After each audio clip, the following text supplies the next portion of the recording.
Alright, after me trying to record this video and the file corrupting about 100 times, we are back and about to try it again.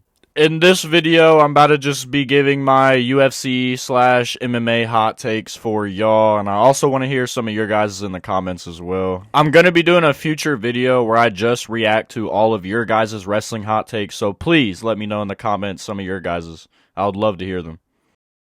Now, the first one I want to talk about is, I believe, if Ilia Topuria cuts to Sean's weight to try to go for double champ status, Sean will KO him. And I'm about to tell you why. Sean is an elite counter artist, okay? You can't make any mistakes on this dude. Aljamain even made mistakes grappling him, and that was one of Aljamain's strengths. His mistake was going at him with his strength.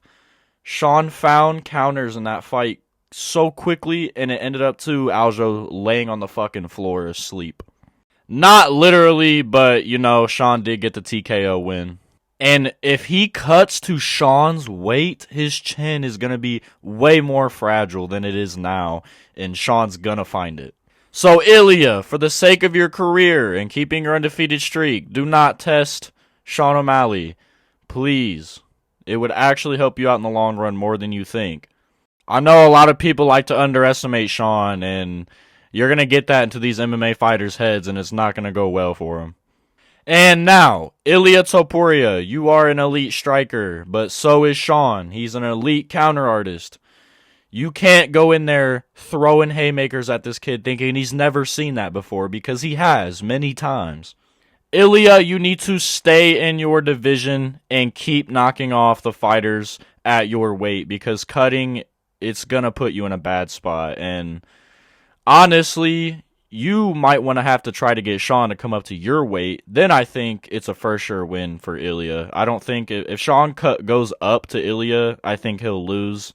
So, Sean, try to get this dude to cut the bantamweight as much as possible, because that's like your only chance at beating this motherfucker. I mean, he knocked fucking Volkanovski out, bro. Not a lot of people do that. People can talk about what age he's at and how late it is in career, but, I mean, it's Alexander the Great at the end of the day. He's always going to be a great fighter, and that's always a test for any fighter that's going up against him. My next one is going to be pretty quick because I don't want to get pissed off. But my next hot take is UFC 299's main card is way better than UFC 300's main card. And let me explain. Peter Yan versus Song Yadong, first fight of the main card. Amazing. I can't wait to watch that. Then you got Gilbert Burns. This dude hits like a fucking truck. Fighting Jack Della Maddalena. I think Gilbert Burns wins that one, but that's still a good fight.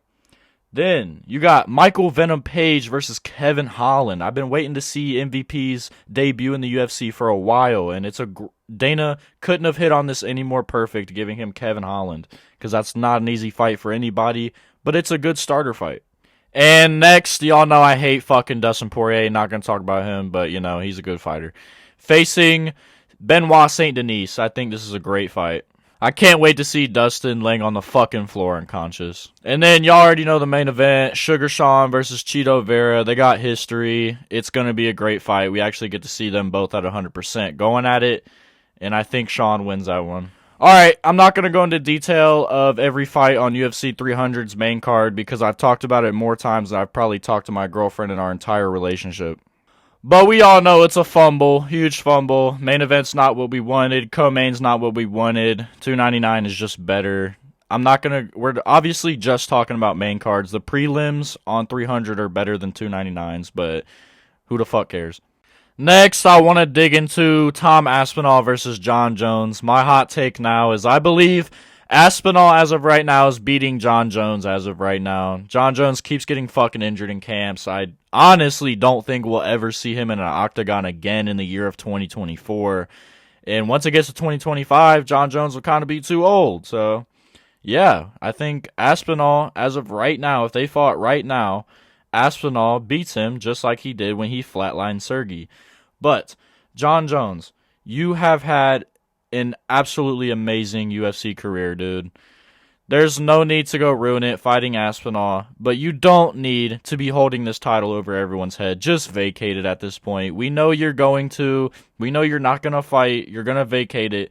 Just do it now. Save us the time. Let Aspinall actually go defend the belt. Quit putting him on a waiting list. He wants to fight. We know you don't. Stipe doesn't want to fucking fight, so throw that out the picture. You're not fighting Stipe, bro.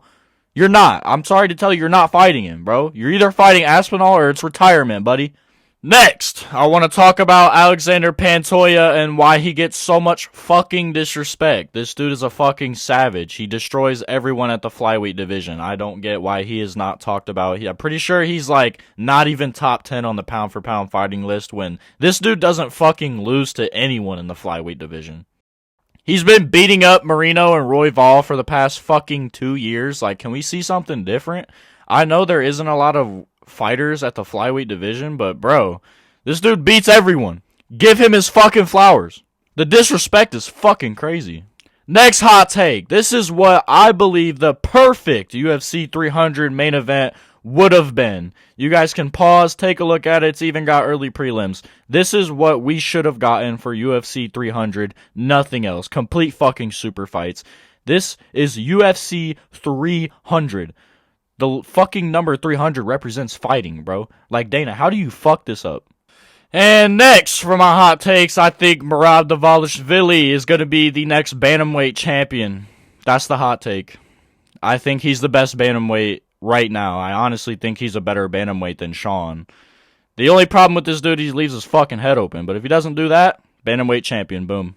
My next one is kind of a stretch, but I believe that Zhang Mingyang could be the best UFC fighter to ever come out of Asia at the end of his career. I watched this dude at UFC 298. This dude looks like he's been in the company for years. You don't see a lot of Asian fighters fighting at a high weight like that, and this dude does it perfectly. I can't wait to see this dude's future. It's going to be great. I kind of dug into this earlier in the video, but I'm going to bring it up again.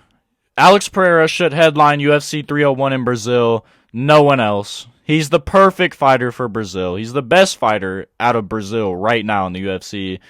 Who else do you have headline a card there? You guys threw him on 300 with a rushed-ass card, and now it's not for sure if he'll fight on 301 when that's his fucking hometown. As much as Dana likes to say this card wasn't rushed at all, it fucking was, bro. Just admit it. It was fucking rushed. You didn't know what you were doing. You were in shambles. Now I want to talk about how Francis Ngannou fumbled the fucking bag. And trust me, I'm not talking about money because I'm aware he's making shit tons more in the PFL than he was in the UFC, but this is more about his legacy. He was an absolute animal in the octagon and felt like he wasn't getting paid enough. Bro, you're still set for life. How much money do you need?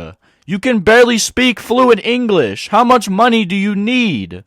Everyone knows Ngannou beat Tyson Fury, but he has to take the loss on his record because that's how boxing works. It's about money, not about striking. It has nothing to do with the actual fighting. It's all about money. And you took a loss on your record for a bag, and I'm just saying, I'm sorry, but that's just a scum move.